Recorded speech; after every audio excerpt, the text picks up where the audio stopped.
Hey there, survivors. This is Sketchy from Nitrox Support. Today I'm greeting you with a different kind of video.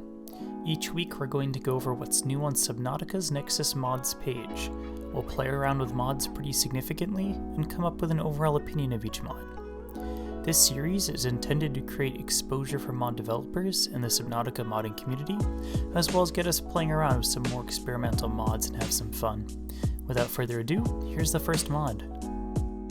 The first mod I'd like to talk about is the In One Fabricator mod by PrimeSonic. The objective of this mod is to provide a single, beefy fabricator for all your crafting needs. It combines the standard fabricator, the scanner room fabricator, the modification station, the Cyclops fabricator, and the vehicle upgrade console. The AIO fabricator is a little on the chunkier side compared to its cousin, which I think is a nice little added detail for flavor. As PrimeSonic recommends, it is highly encouraged, if not necessary, to use the Radial Tabs mod by PVD due to the insane amount of crafting options. The All-in-One Fabricator is a useful tool to toss into a Cyclops or even a welcoming hull to your base. I'm sure you'll make good use of it. The next mod we'll talk about will stick with the building theme, and that is Snap Builder by Toby Blaber from Straightjacket Software. Boy, oh boy, is this mod something I've been dreaming of. My friends in Discord, who I always complain to about not being able to snap to grid build in Subnautica, can attest to this. The mod was released earlier this morning at the time of recording, and I couldn't wait to hop in and start playing around with it. After a few hours of playing around and getting the hang of it, I was building perfectly clean sea bases in no time. With a pretty flexible mod options menu, you can truly do what you wish with this mod, a valuable tool for any sea base builder who cares about precision. The mod will surely come in handy if you're a fan of snap-to-grid style building. Going further, the next mod is SN Hardcore Plus by my friend Cookie. Don't let the title fool you.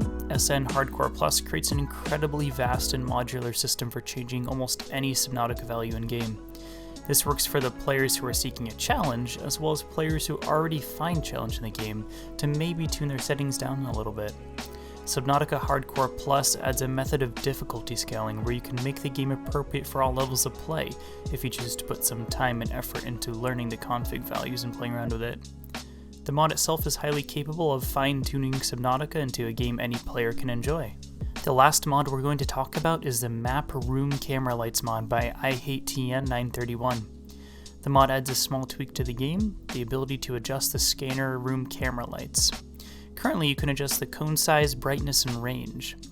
Things get pretty wacky if you set the values to unnaturally high levels, and going into the config, you can turn your cameras into mini-suns. IHateTN931 has stated their commitment to the mod, saying that in the next update they will be introducing the ability to change the color of the lights themselves. A nifty mod to have on hand if you've been finding your remote-controlled explorations to be too dark, or maybe you want to make things a little more difficult and scary by turning things down. Whatever your usage of the mod, it's sure to fit into a collection of quality-of-life mods that you'll be able to play comfortably with. Now those were the mods I had for you today, but before you run away, we have a bonus section. This week we have a shader surprise. Sharpen and Colorful by Chicken Blue is an incredible shader that was released this week. It's pretty self-explanatory, as it sharpens and saturates your game. Keep in mind, the shader still affects your GUI, as well as a dark place just became darker, so you might want to consider crafting up that flashlight to bring with you on your explorations. With that being said, that's my first mod showcase. I hope you enjoyed and learned a thing or two about some current mods out there. I hope everyone watching has a fantastic rest of their days, and I'll catch you all in the next one.